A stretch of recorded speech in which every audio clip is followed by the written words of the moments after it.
Es 1000 veces más larga que cualquier monumento jamás construido. Se empezó a construir antes del nacimiento de Cristo. Seguían trabajando en ella cuando Colón descubrió América y miles de personas murieron mientras se estaba haciendo. ¿Qué temores ocultos condujeron a los chinos a construir la Gran Muralla?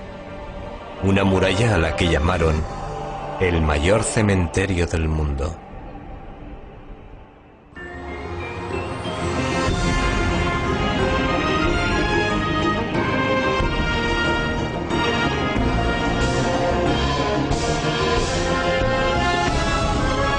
Misterios de Asia. La Gran Muralla China.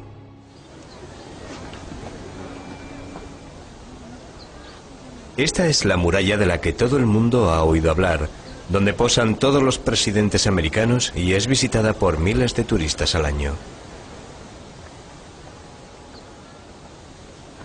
Sin embargo, muy pocos visitantes saben que el suelo sobre el que pisan y las paredes sobre las que graban las iniciales tienen menos años que ellos, ya que se construyeron hace tan solo unas décadas.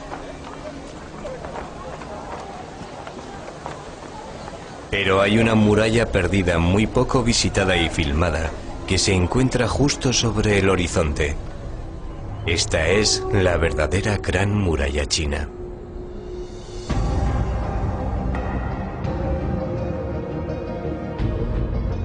Comienza en las orillas del Mar Amarillo, se extiende a través de las montañas en dirección norte, atravesando Pekín, y llega hasta el corazón del norte de China. Tiene grandes castillos fortificados y atalayas situadas en los pasos de montaña importantes, por donde los ejércitos enemigos podían fácilmente romper las defensas. Edificada junto a las orillas de algunos grandes ríos, se extiende también a través de desiertos inhóspitos y de altas montañas.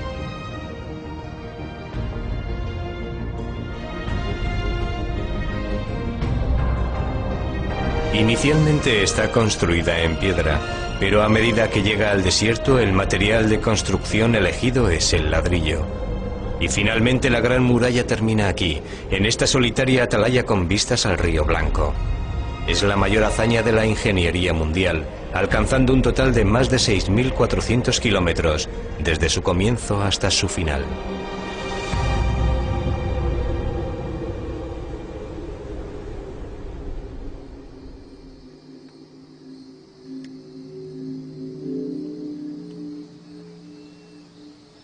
Este es el 15º amanecer que Chen Dalin ha fotografiado durante este mes.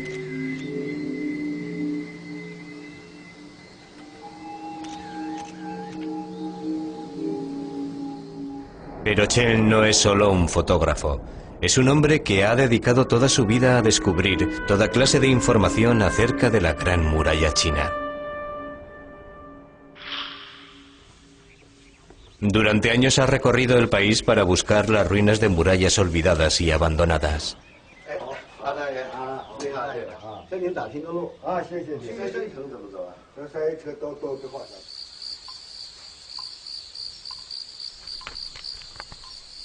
A menudo las únicas pistas que encuentra están en algún texto antiguo. Y es él quien tiene que descifrar las misteriosas claves y situarlas dentro del paisaje actual.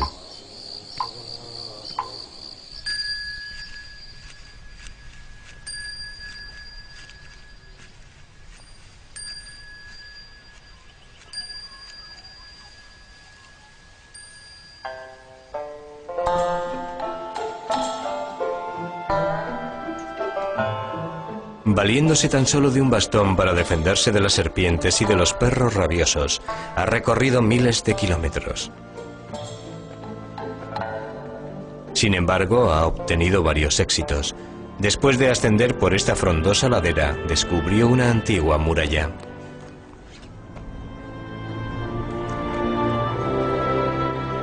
Nadie se había dado cuenta antes de su existencia, pero hubo un tiempo en que formó parte de una antigua gran muralla, aunque esta data de un tiempo anterior y está localizada en un sitio diferente al de la gran muralla que todo el mundo conoce. Y cuanto más investigan arqueólogos y científicos, más misteriosa se nos presenta la Gran Muralla. Chen ha descubierto miles de murallas abandonadas. De hecho, si alineásemos todas las murallas que ahora conocemos, sumaríamos un total de 56.300 kilómetros, casi lo suficientes para dar 2 vueltas a la Tierra.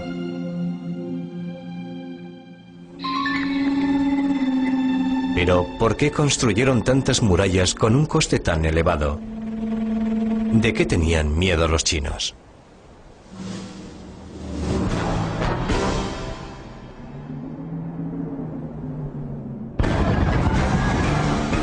Se dice que se podía presentir su llegada por su olor, incluso antes de oír el ruido de sus caballos.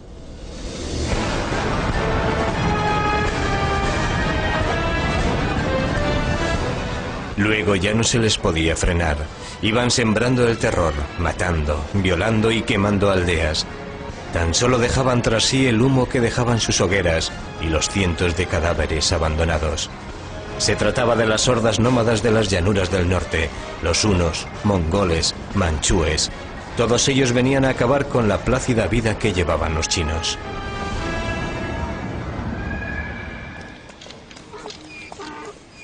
Los chinos vivían aterrorizados por estas tribus nómadas y odiaban su difícil forma de vida.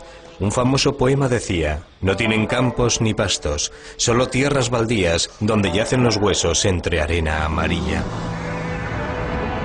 Estas tribus nómadas vivían solo del ganado. Sus animales les proporcionaban todas las necesidades básicas como comida, leche, carne, pieles para hacer tejidos y fabricar la yurta o tienda de los nómadas. El estiércol les proporcionaba combustible. Era la única manera de alimentar un fuego en este inhóspito paisaje. Las duras condiciones climáticas obligaban a los nómadas a trasladarse en busca de mejores pastos para el ganado. Cuando las enfermedades y el frío diezmaban sus animales, las hordas nómadas invadían a los chinos cuando estos se negaban a comerciar con ellos. China tenía todo lo que los nómadas echaban en falta: arroz, seda, la escritura y una civilización muy elaborada. La muralla china servía de barrera entre el mundo civilizado de los chinos y el de los bárbaros. Durante siglos, los chinos han sido agricultores.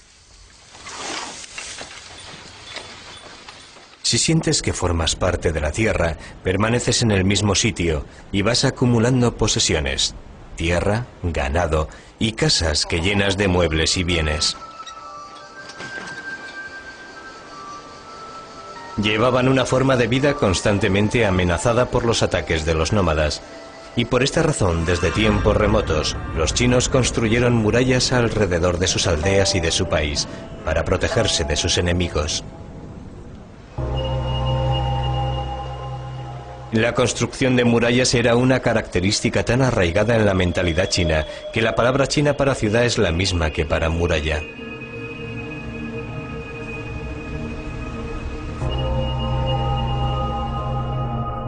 Edificar una muralla que rodease a un país del tamaño de China requería un hombre poderoso y de gran tenacidad.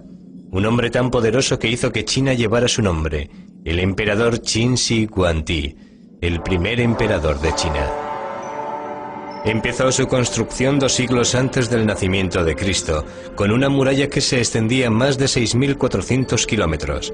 Desde Lintao, en la China central moderna, atravesaba desiertos, montañas y mesetas hasta alcanzar la frontera coreana.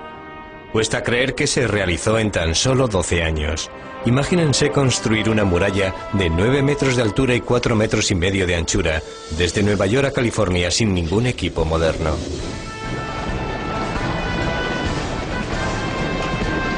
En un principio, Shi Huangdi solo gobernaba un pequeño estado en el extremo noroeste chino. Pero este no era suficiente para él. Se rodeó de un ejército invencible y uno por uno fue conquistando todos los estados vecinos. Se decía que Qin tragaba a sus vecinos tal y como un gusano de seda devora una hoja.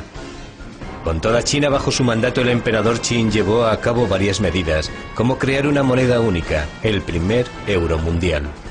Estas son las buenas noticias. Las malas son que fue un tirano paranoico quien volvió a escribir la historia gracias a sus desmanes.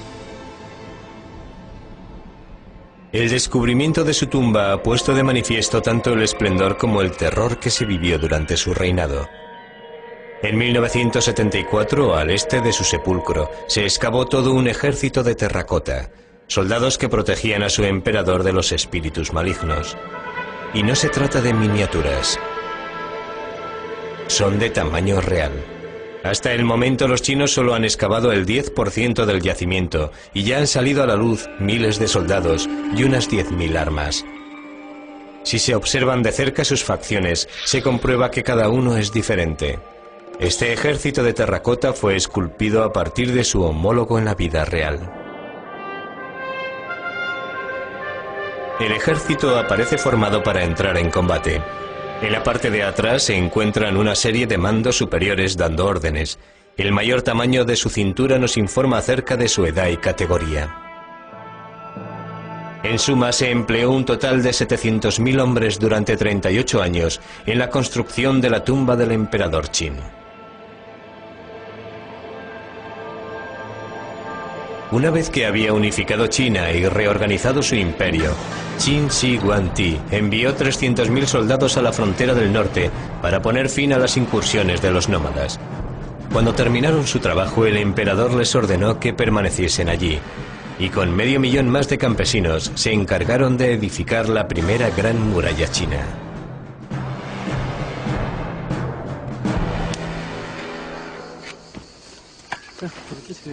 La muralla se fabricó a partir de tierra comprimida. Se trata de una técnica todavía utilizada en China hoy día. En primer lugar, se colocan en paralelo unos tablones de madera, separados entre sí según el grosor de la muralla. Luego se echa tierra dentro, se riega y se comprime al pisarla. Más tarde se levantan nuevos tablones y la muralla empieza a elevarse capa a capa. Es una forma fácil y rápida de construir una muralla. Se ha calculado que es 100 veces más fácil que construirla con piedra.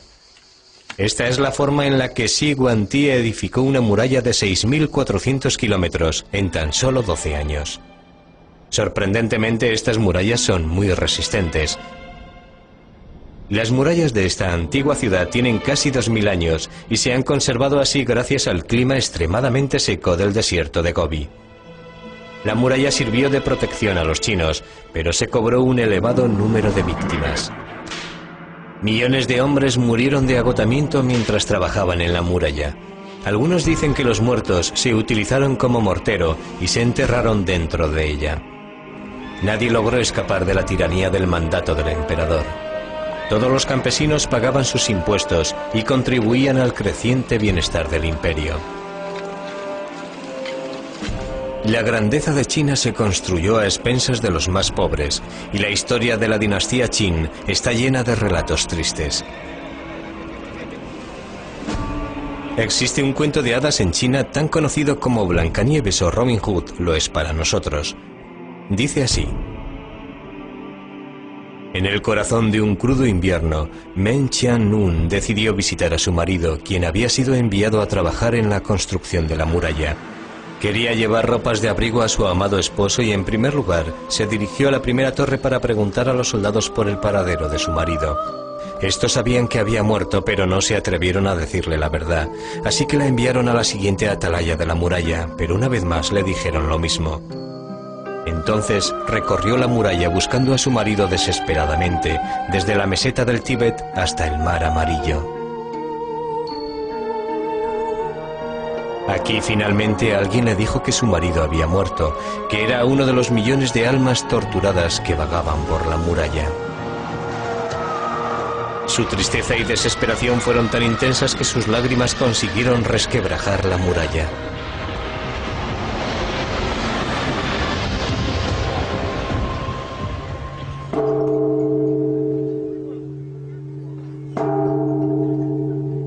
Hoy día existe un templo dedicado a Meng Qianlun. Los peregrinos acuden a este lugar a tocar una campaña que da buena suerte y rezar frente a su estatua.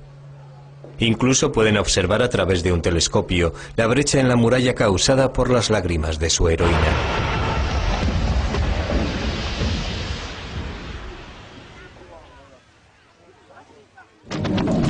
En los los años posteriores a la muerte del emperador Qin, la gente se rebeló contra su imperio. Se hicieron con las armas de sus soldados de terracota y golpearon a sus inofensivos soldados, quemando tejados de madera y enterrando el ejército hasta que fueron recientemente descubiertos. Pero esta sublevación campesina apenas tuvo ningún efecto en los futuros emperadores. Muy pronto una nueva dinastía empezó a edificar una muralla incluso mayor que la del emperador Qin. El emperador Qin construyó su gran muralla a costa de las vidas de miles de campesinos. Después, una nueva dinastía, la Han, continuó con su obsesión de edificar una gran muralla, pero ellos tuvieron una ayuda adicional. La estatua de bronce del caballo volador de Hunan es uno de los mayores descubrimientos de la arqueología china. Esta fue la última arma de la dinastía Han, una nueva raza de caballos introducida en China por sus enemigos nómadas. Era más rápido, fuerte y resistente que cualquier caballo que había existido en China. Se convirtió en el misil de crucero de esa generación, y por tanto no es de extrañar que el artista lo esculpiera volando por los aires, con sus cascos descansando sobre la parte de atrás de una sorprendida golondrina. Durante este periodo, a pesar de sus conquistas militares, la nueva dinastía de los Han todavía necesitaba una gran muralla. Por lo tanto, alrededor de la época en que vivió Jesucristo, construyeron una segunda gran muralla.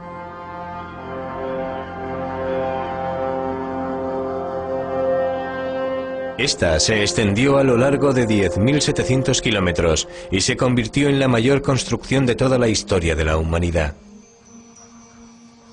Tiene un total de 4.300 kilómetros más que la primera gran muralla del emperador Qin. No hay madera, agua o roca en el desierto. Sin embargo, los Han se las arreglaron para edificar una muralla que ha resistido la erosión durante 2000 años. Todavía se pueden observar las capas, construidas con los materiales de la zona, capas de tierra comprimida, ramas, cortezas, tamarisco y estiércol de caballo. Esta muralla ha soportado condiciones climáticas extremas que van desde el calor tórrido durante la mitad del año hasta los vientos helados de la otra mitad. Pero edificar esta muralla en medio de un desierto inhóspito constituyó solo la mitad de la tarea. Debía ser vigilada. Se ordenaba a los soldados estar en constante vigilancia y no moverse un milímetro de sus puestos. Este era el trabajo de los que vigilaban estas atalayas, construidas a unos cuantos kilómetros de la muralla actual.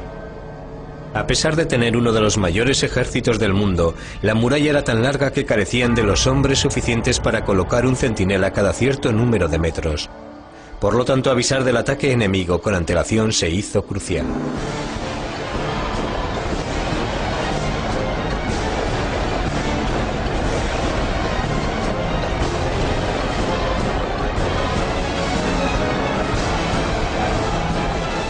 Los chinos desarrollaron un sofisticado sistema de señales de humo con muy buenos resultados. Una señal producida en el desierto de Gobi podía enviar el mensaje recorriendo 1200 kilómetros en solo 24 horas, alertando así del peligro a toda la frontera. Los carros y caballos deben estar preparados, y los hombres de las atalayas mantener su posición para observar cualquier señal de humo y proteger nuestras fronteras, según recoge un documento militar. Cada puesto de vigilancia fue construido para que lo pudiese observar su vecino más cercano, para que las señales de fuego o humo por la noche pudieran ser vistas y pasaran el mensaje. Conocemos cómo vivieron estos hombres, gracias a que el seco desierto de Gobi ha conservado sus cartas, enterradas junto a las atalayas donde vivían y a menudo morían. Querida familia, en este lejano campo de trabajo tengo que despejar tierras en medio de la arena. Este campamento es parecido a una tumba y os echo tanto de menos. La semana pasada recibí un castigo. No encuentro palabras para expresar mi más profunda gratitud hacia ti, mi querido hermano mayor. ¿Te acuerdas de aquella noche? Bebimos tanto. Gracias por la comida y medicinas que me enviasteis. Las palabras no son suficientes para expresar lo que siento por vosotros. Hoy hemos dado 150 latigazos. Todos parecemos esclavos. La luna brilla a través de un mar de nubes. Cuando estamos de guardia, todo lo que vemos es este desolador paisaje, vacío de cualquier signo de vida. La memoria de nuestros hogares se convierte en un recuerdo tan doloroso y nuestro exilio parece que no va a tener fin.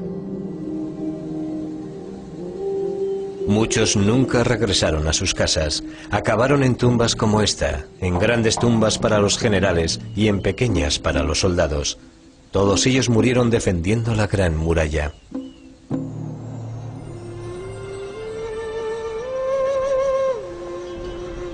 Pero el sufrimiento de los soldados sirvió para algo. Su presencia preservó de los ataques enemigos a comerciantes y viajeros. Las caravanas que nunca se apartaban de la protección que ofrecía la muralla abandonaban China cargadas de seda, pieles, cerámica y ruibardo, una planta desconocida en el oeste y muy apreciada en medicina. Esta fue la famosa Ruta de la Seda.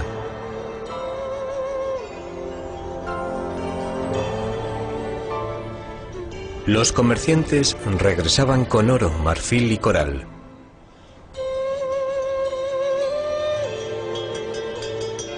Se trataba de una ruta muy peligrosa, ya que atravesaba los mayores desiertos del mundo. Pero al menos la muralla y sus guardianes les protegían de los ataques de los bandidos a lo largo de su extensión. La Gran Muralla originó una vertiginosa reacción en cadena para la dinastía Han. Ofrecía protección a las caravanas de la Ruta de la Seda. El número de caravanas aumentó y prosperó, y los Han se enriquecieron y extendieron sus territorios hacia el norte y el oeste de la Gran Muralla. Cansados de dar vueltas en la base de una muralla que no podían traspasar, los nómadas se dirigieron hacia el oeste y conquistaron Asia Central y Europa del Este, amenazando también el otro gran poder del viejo continente, Roma. Cuando Atila el Huno, el azote de Dios, avanzó sobre Roma, tenía miedo de que el Papa Leo se dirigiera a las puertas de la ciudad para suplicarle que no atacase la ciudad sagrada. Este encuentro entre paganismo y cristiandad nunca hubiera tenido lugar sin la existencia de la Gran Muralla. Según la leyenda, Atila, un hombre muy supersticioso, optó por la retirada ya que el nombre del Papa significaba el león. Pero tan solo se trató de un alivio temporal para los romanos. Un ataque posterior hizo que Roma se rindiera ante Atila, quien sumergió a Europa durante 5 siglos en las llamadas Edades Bárbaras.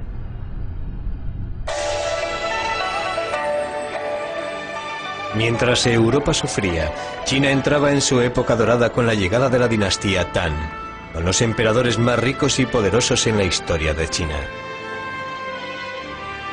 Hay estatuas de guardianes del espíritu esparcidas por todo el país que protegían las tumbas de la época dorada de China. Una de las pocas tumbas reales excavadas pertenece a la princesa Yontai, la hija de un emperador. Refleja la lujosa vida que llevaban estos aristócratas de vocación internacional, con sus costumbres importadas de la Ruta de la Seda y sus partidos de polo.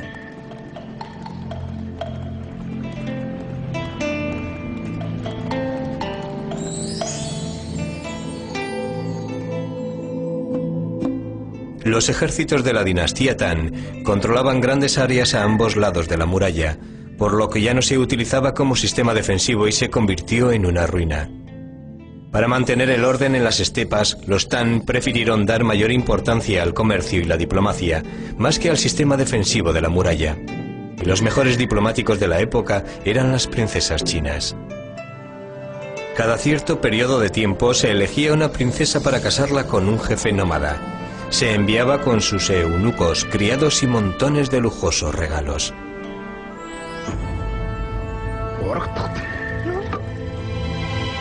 La vida en el exilio era una tortura para estas princesas.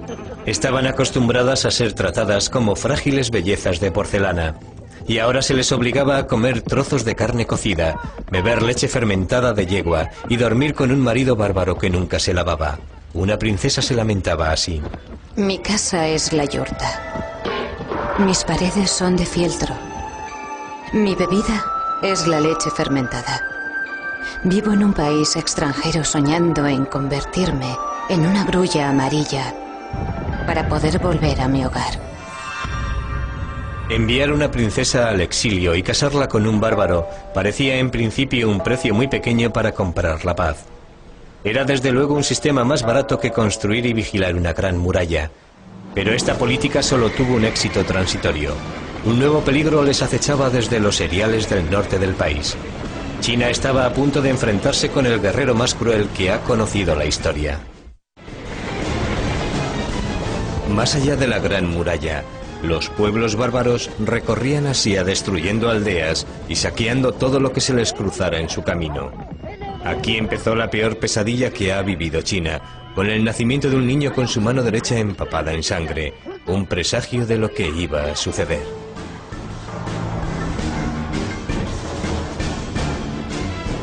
Mientras crecía, Temujin se hizo muy fuerte. Aprendió a dominar el arte de la política tribal y gracias a su astucia y traiciones llegó a ser el jefe de su tribu y más tarde de varias tribus. En 1204 ya estaba al mando de todas las tribus y se convirtió en el primer rey de todos los pueblos nómadas. Le llamaron Genghis Khan, rey de reyes. Se dice que sus crueles guerreros no sabían lo que era el dolor ni la compasión. Podían cabalgar durante días sin desmontar. Cuando escaseaba la comida sorbían la sangre de sus caballos. Nunca hacían prisioneros, ya que masacraban ciudades enteras. La gente les tenía tanto miedo que se rendía sin ofrecer resistencia. Genghis pronto dirigió su atención hacia el sur, hacia las fértiles tierras de China. La mano sangrienta de su nacimiento estaba a punto de cumplir con su terrible destino. Durante el verano los cauces secos de los ríos ofrecían rutas fáciles de invasión a los nómadas, cuya intención era saquear las ricas ciudades chinas de las llanuras. Por esta razón estos pasos permanecían fuertemente vigilados, a pesar de que habían dejado que el resto de la gran muralla se convirtiera en una ruina. Un ejército mongol de 100.000 guerreros invadió China a través de este paso situado al norte de la capital, Pekín. Hoy día es todavía la vía principal por donde el tren y la autopista en dirección a Pekín pasan a través de las montañas. Genghis Khan se detuvo aquí frente a la puerta norte de la fortaleza de Jiyongguan. Los chinos horadaron la tierra ante la puerta para colocar estacas que frenaran el avance de las hordas mongoles y sellaron la gran puerta de la fortaleza con hierro para impedir que la abrieran. Después de un mes de espera y sin ninguna señal de debilitamiento de la fortaleza, Genghis Khan decidió flanquearla. Mandó un grupo de soldados a través de las montañas, donde los chinos en esta época no se habían preocupado de mantener en pie la muralla, y atacaron la fortaleza por la parte de atrás. Cuando el ejército chino se dio cuenta de lo que estaba pasando, ya era demasiado tarde. Los mongoles avanzaban por la llanura atacando Jiyongguan por la retaguardia. Destruyeron la puerta norte y dejaron pasar a todo el ejército. Los bárbaros y extranjeros reinaban ahora en China. Fue una lección que los chinos nunca olvidarán. El sucesor de Genghis Khan fue Kublai Khan, quien gobernó el mayor imperio que ha conocido la historia. Se extendía desde China hasta las mismas fronteras de Europa y no necesitó la ayuda de una gran muralla, lo controlaba todo. A pesar de su influencia, Kublai Khan no iba a durar en el poder. Los chinos todavía consideraban a los gobernantes mongoles bárbaros invasores. Las devastadoras inundaciones del río Amarillo desencadenaron una revuelta popular contra los odiados soberanos extranjeros y los mongoles fueron derrocados.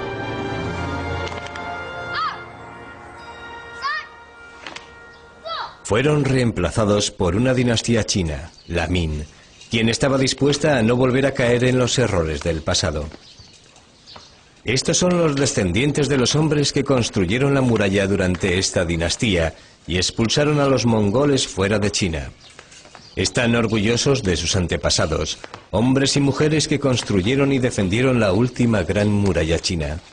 Esta es la razón por la cual estos agricultores de una aldea remota todavía practican las artes marciales cada mañana antes de acudir a trabajar en el campo.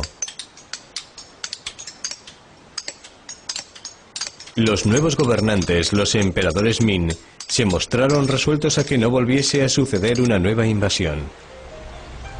Por lo tanto, en 1368, cuando Europa estaba siendo diezmada por la peste negra, los emperadores Ming llevaron a cabo el mayor proyecto de la ingeniería civil del mundo.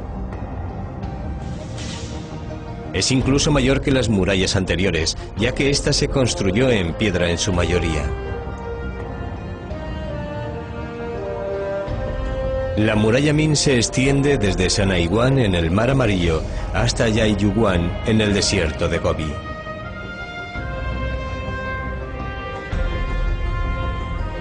Atraviesa el país como una larga y sinuosa columna vertebral, con una longitud de 6.400 kilómetros y con miles de atalayas que sobresalen como si fueran vértebras.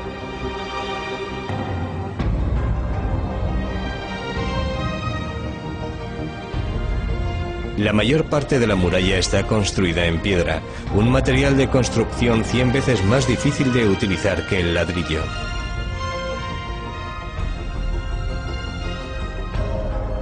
Las altas y escarpadas montañas no constituyeron un impedimento para los trabajadores.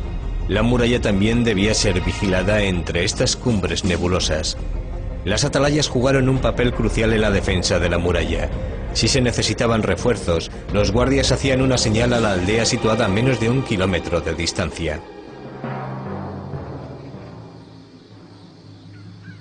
Aquí todavía permanecen en pie las paredes de los cuarteles abandonados de una antigua guarnición. Alrededor de 500 tropas estaban aquí estacionadas, y si esto no fuera suficiente, había incluso una mayor concentración de tropas en fortalezas a unos pocos metros de distancia. De esta forma, un pequeño número de hombres situados en la muralla podía avisar a un ejército de alrededor de 1 millón de hombres en cuestión de horas.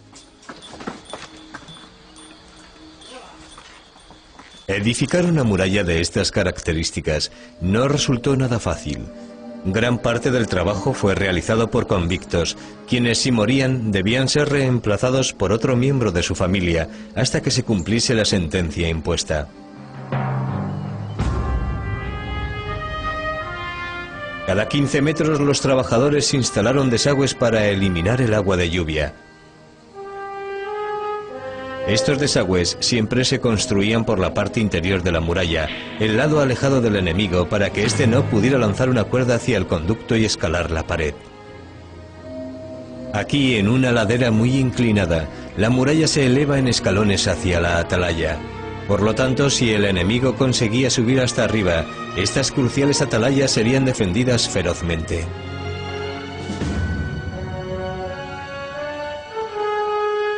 Las atalayas sobresalen por encima de la muralla. De este modo los arqueros podían arrojar flechas sobre los soldados de abajo. Estos torreones tenían una zona cubierta para que las tropas se cobijaran del frío, descansaran y almacenasen las armas. En la zona descubierta de la parte de arriba, protegida por almenas, las tropas mantenían la vigilancia y contraatacaban. Es un sistema de defensa asombroso, sobre todo si tenemos en cuenta el terreno sobre el que se construyó. Esta sección es casi vertical, ya que se eleva sobre una fuerte pendiente. En esta parte tiene tan solo una anchura de medio metro y una caída de más de 300 metros.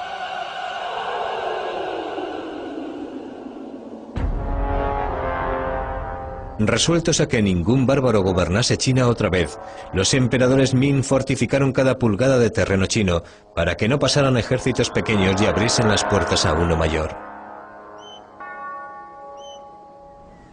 Los emperadores Ming estaban dispuestos a soportar cualquier carga o pagar cualquier precio para mantener su dinastía en el poder. Y este es el lugar desde donde gobernaban, la gran ciudad prohibida de Pekín. Con sus jardines, vestíbulos, templos y palacios, la ciudad tiene una extensión de 73 hectáreas, rodeadas de un foso y unas murallas asombrosas.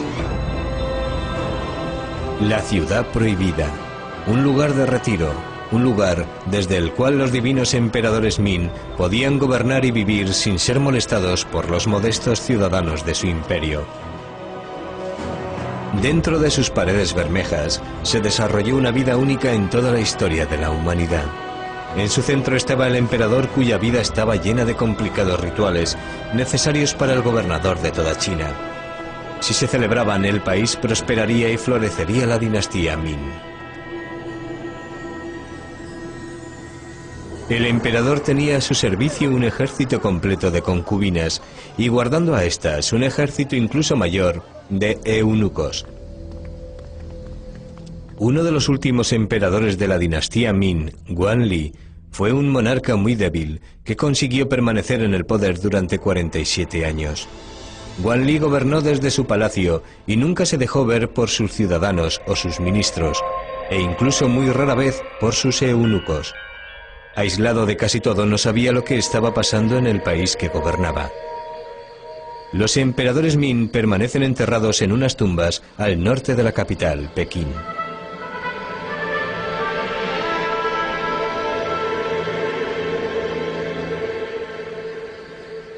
Todas las tumbas guardan el mismo diseño, con un templo en la parte frontal y un recinto amurallado por la parte de atrás de la tumba subterránea.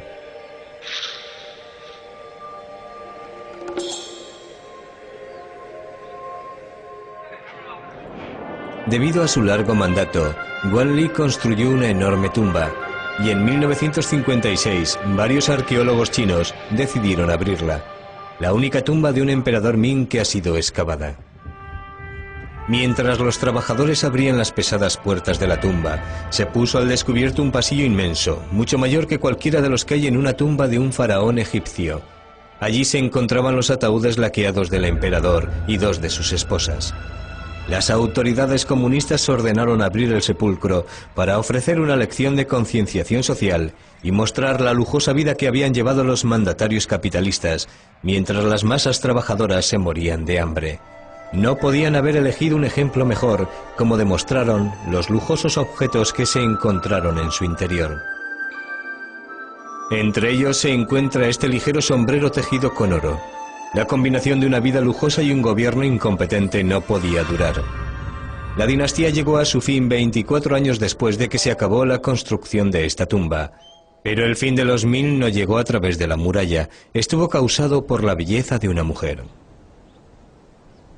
Los chinos creían que su gran muralla, construida por millones de obreros, les protegería para siempre, pero no fue así.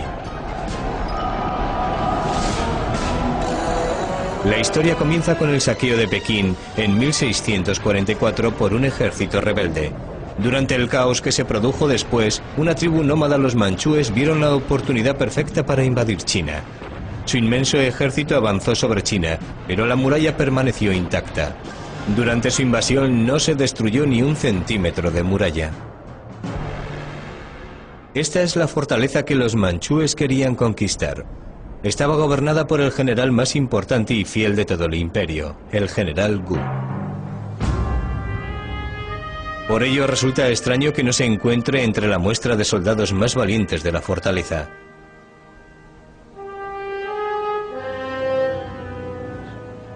No está incluido debido a lo que hizo cuando se encontró con el ejército manchú. El general tenía solo una debilidad: su amor por una concubina, la señorita Chan, conocida como la belleza de la cara redonda. Por desgracia, la señorita Chan también atrajo la atención del líder de los rebeldes chinos, quien acababa de saquear Pekín.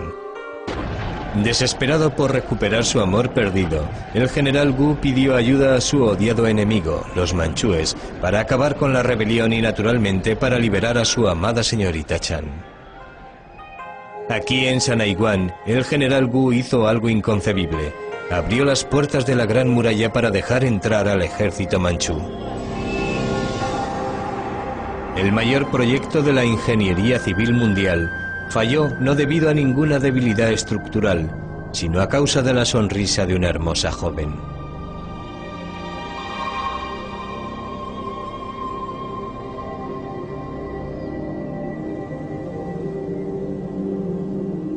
La nueva dinastía manchú intentó poner en práctica una política diferente con sus vecinos, la diplomacia. Aquí en su bello palacio de verano recibían delegaciones de todos los países del este.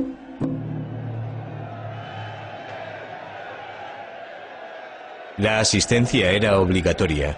Esperaban que sus vecinos pagasen sus tributos al emperador. Esta era la diplomacia manchú. Pero los huéspedes debían sentirse cómodos. El emperador incluso envió oficiales al Tíbet para dibujar y medir la residencia del Dalai Lama y luego construir un modelo a escala para recibir a sus huéspedes. El Dalai Lama nunca hizo el viaje.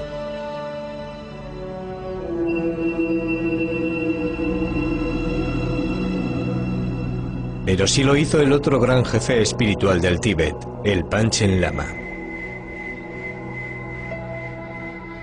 Su prestigio era tan grande que, según cuenta la leyenda tibetana, el emperador le invitó a sentarse en el trono del dragón, un privilegio único. Fuentes chinas aseguran que adoptó una posición más humilde y ofreció al emperador una bufanda sagrada. A cambio, el emperador le mostró la reproducción más fiel de su palacio en el Tíbet. Sin duda resultaba mucho más barato construir estos grandes templos con sus sinuosos dragones dorados que guarnecer y mantener la gran muralla. El emperador incluso llegó a aprender tibetano para hablar con su visitante sin intérpretes. Además ordenó que todas las principales inscripciones públicas se tradujeran a todos los idiomas del Imperio Manchú: tibetano, chino, mongol y manchú.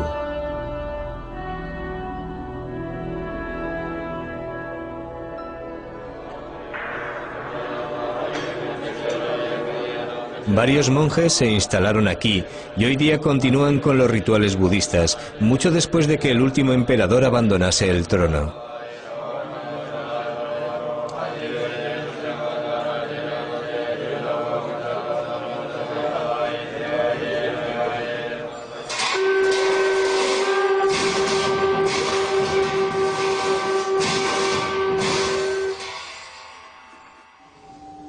Y en cuanto a la Gran Muralla, los gobernantes dejaron que cayera en ruinas una vez más, ya que no la necesitaban como defensa.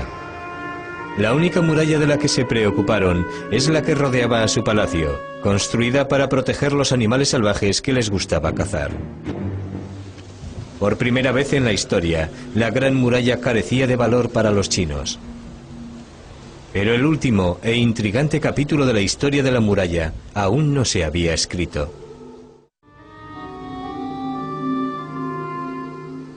La Gran Muralla, el mayor y más asombroso portento del mundo antiguo, cumplió con su misión durante 2000 años. Sin embargo, fue tan solo en los últimos 200 años cuando Occidente se fijó en ella. En 1793, los británicos enviaron una expedición diplomática a China dirigida por Lord Macartney para iniciar relaciones comerciales con ella. Cuando Macartney se detuvo a admirar la muralla en su viaje a través de China, los guías chinos se vieron sorprendidos. ¿Por qué iba alguien a interesarse por un montón de piedras antiguas? Un miembro de la expedición hizo un boceto de la muralla, que es el reflejo de cómo ve la Gran Muralla la mayoría de la gente hoy día.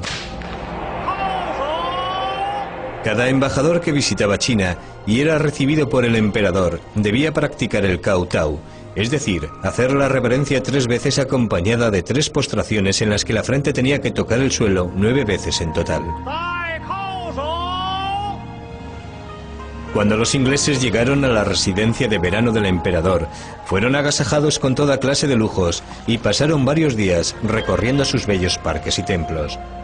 Macartney, como buen inglés fiel a su rey, se negó a practicar el kowtow ante el emperador y provocó así un escándalo enorme en la corte. En su última reunión se les pidió a los ingleses que se inclinasen ante un rollo de pergamino del emperador. Cuando lo abrieron, el mensaje decía así: Poseemos todas las cosas.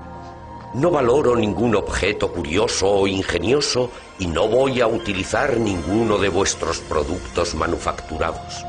Oh rey de Inglaterra, obedece con temor y no muestres negligencia.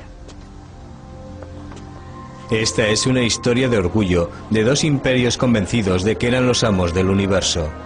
Uno de los delegados británicos dijo: Entramos en Pekín como indigentes, permanecimos allí como prisioneros y lo abandonamos como vagabundos. Humillados, los ingleses planearon su venganza. Debido a su gran preparación militar, sabían muy bien que si entraban en guerra, encontrarían a los chinos en una situación de gran desventaja con respecto al mundo occidental. La Gran Muralla había quedado obsoleta. Esta es una preocupación constante para el hombre que conoce la muralla mejor que nadie. Cuando ya ha cumplido 60 años, Chen Dalin pasa cada día haciendo fotografías y buscando tramos perdidos de su querida muralla. Le preocupa el que ningún joven chino esté dispuesto a tomar su relevo. Le preocupa que la muralla se explote solo con fines comerciales. Y le preocupa que las secciones más remotas de la muralla sean destruidas simplemente porque nadie conoce su importancia.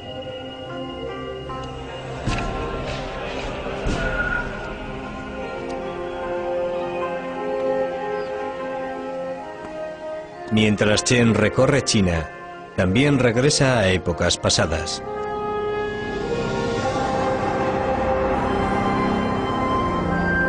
Hasta llegar al periodo del emperador Qin, en el que millones de chinos murieron construyendo la muralla. Teme que sean olvidados. Según Chen, murieron construyendo la mayor obra jamás edificada por el hombre.